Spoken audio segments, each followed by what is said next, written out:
Muy buenos días, amigos televidentes. Bienvenidos al primer programa de Pulso Político aquí en TC Televisión en este domingo 9 de enero. Por cierto, habíamos prometido para el primer programa de este año de Pulso Político continuar con el tema de la reestructuración del sistema judicial. Aquí incluso se llegó a un acuerdo entre el ministro de Justicia y un acuerdo con el presidente del Consejo de la Judicatura, el doctor Benjamín Ceballos. Pero daría la impresión, luego de ese programa, el presidente de la Judicatura encargado envió una carta in extenso, por cierto, que daría la impresión, digo y repito, el Consejo de la Judicatura se bajó de la camioneta de ese acuerdo. Porque el acuerdo era conversar entre el presidente de la Judicatura, el ministro de Justicia, el presidente de la Corte Nacional de la Justicia y el fiscal general de la Nación para llegar a acuerdos, para reestructurar el sistema judicial ecuatoriano, que en vez de garantizar impunidad, garantice justicia.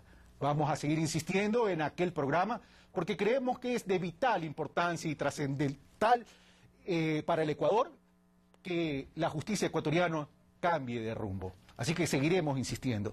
El día de hoy le damos la bienvenida a un poder del Estado importante, cuestionado, por cierto, mal visto por muchos, polémico, siempre un cuerpo colegiado, la Asamblea Nacional.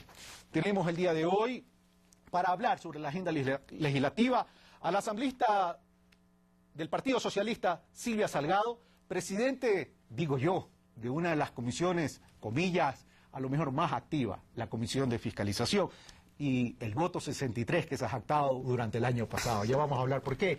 Y también tenemos al asambleísta César Rodríguez de País, presidente de la Comisión de Educación y también miembro de la Comisión de Fiscalización.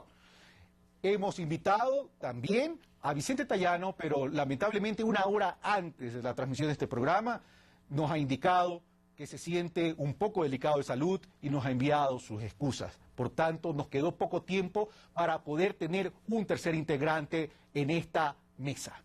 Bueno, vamos a conversar sobre la agenda legislativa y la agenda de fiscalización de la Asamblea Nacional, pero primero vamos a ir a ver, como siempre, un reportaje de Carlos Andrés Núñez. Veamos.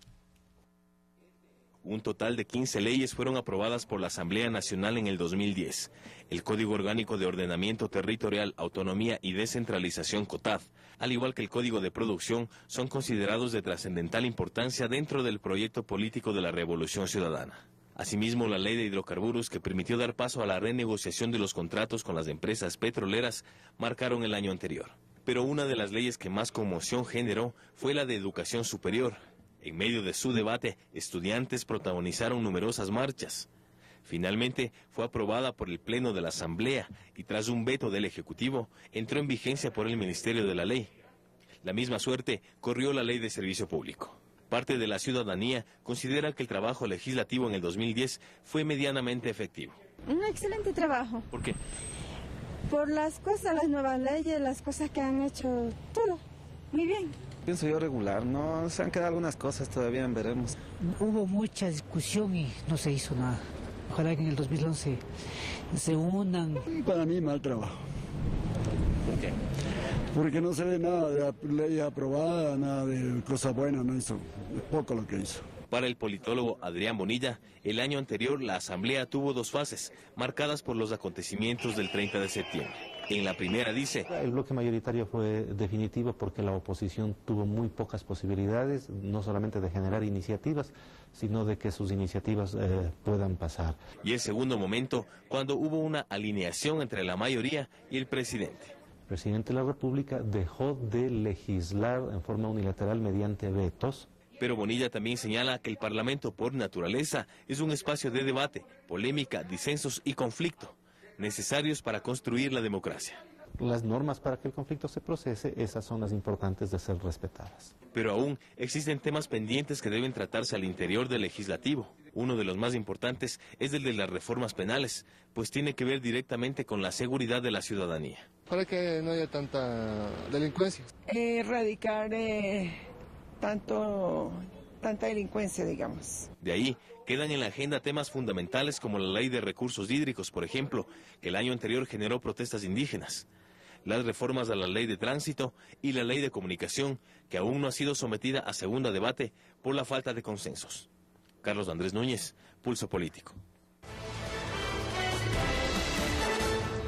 Gracias, Carlos Andrés Núñez, por este muy buen reportaje. A propósito y como complemento al reportaje de Carlos Andrés Núñez, según Santiago Pérez, el 48% de la población califica a la Asamblea de aceptable y no la reconoce como la gestora de la legislación. Eso me lleva a preguntar algo, señores asambleístas.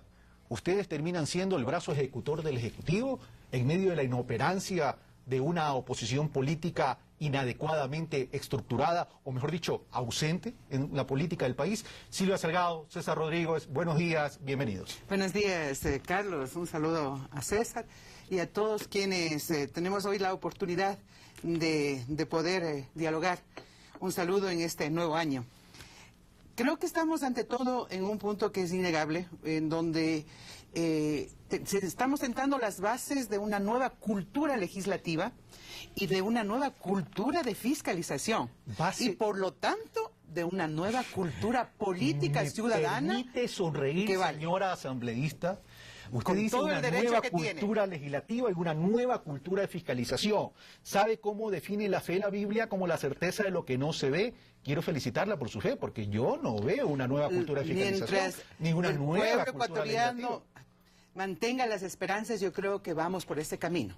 ¿Ya? El hecho mismo de que a lo largo de este año se han aprobado importantes leyes que son mandatos constitucionales. Recordemos que esta Constitución establece a la Asamblea Nacional en este primer periodo, establece el cumplimiento de la legislación de un grupo de leyes y una responsabilidad incluida a la función ejecutiva, en particular sobre la reforma institucional del Estado. Es evidente, permítame ir, y vamos a tener tiempo para conversar, ahora donde César Rodríguez, es evidente que la Constitución de Montecristi establece mandatos en términos de ciertas leyes, pero esas leyes responden a una visión del gobierno.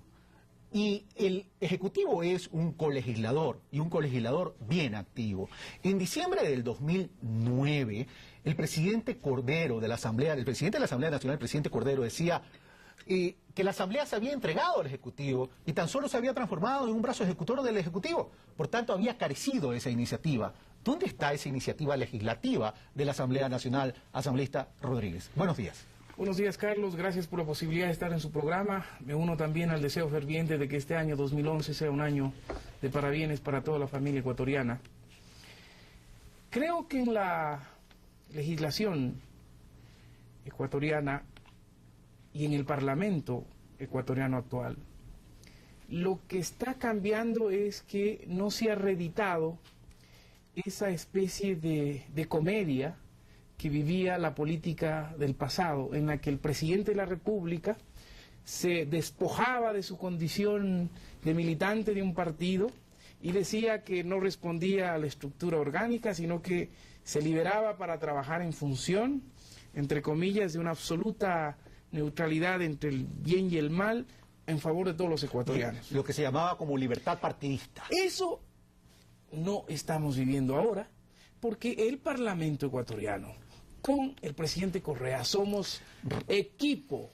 Y ese equipo tiene responsabilidades en el Ejecutivo y en el Legislativo, y somos parte de un proyecto histórico.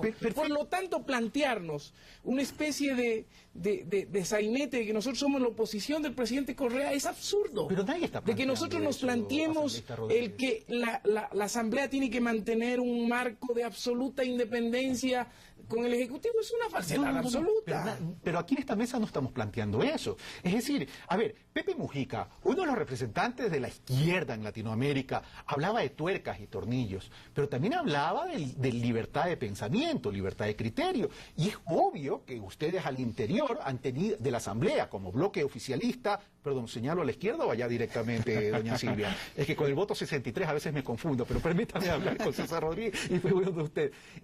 Ustedes tenían ciertas posiciones, pero luego, decía Adrián Bonilla, el presidente de la República hoy está cambiando la forma de legislar, ya no con veto, sino a través de consensos.